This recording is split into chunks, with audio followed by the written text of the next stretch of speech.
pensions going into impact investment. Again, people having control over where they put their money. Now, this is really interesting. It's like democratizing venture capital. It's definitely time for change. It's funny how we try and stimulate innovation and invest in innovation without innovating ourselves.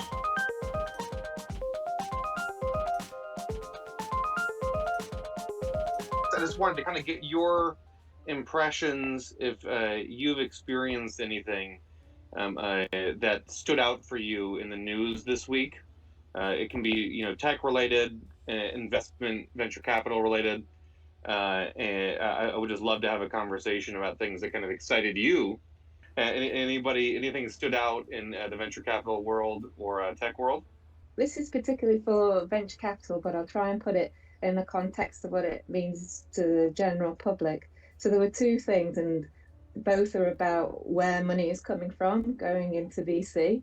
So one was forward partners are going to be raising money from retail investors. So the general public being able to put their money into a VC, basically, not a crowd fund, but through a more formal channel. So your pensions, basically, and your ISAs, your savings, and then related in a kind of different route. So basically, the general public having a say in where they want to put their money is the theme through this. Bethnal Green Ventures were acquired as an entity by a pension asset manager. So pensions going into impact investment. Again, people having control over where they put their money. Now, this is really interesting. It's like democratizing venture capital. Before, the people who have been putting the money in, it's coming from very narrow channels of decision makers as to where that's going, and the accountability where you put your money as VCs has been, you're accounting to a very narrow band of people. With this change and this movement towards this, I think it's really exciting. I'd love to see our fifth fund in the future be raised from pension funds from people who really want to put things into things that are doing good, that have a positive impact on the planet and society. I know I want my pension going into that, and I don't have that choice at the moment.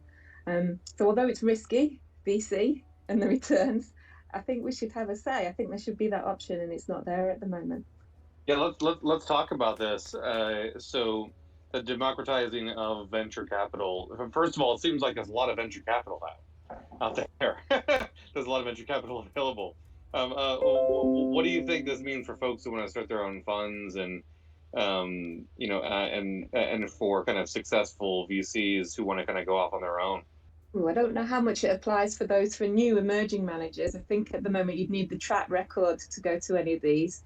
It's pension funds don't start to look at you until you're at the 100 million plus point. But I think it's coming from top down. It will change. So the question that you're asking, I don't know the answer. I'd be interested to see what the rest of the panel think. I know that the existing funds will be impacted by this, and that's exciting because that's where the massive pools of money are often stuck. There must be a trickle-down effect, though. I haven't got to that bit yet.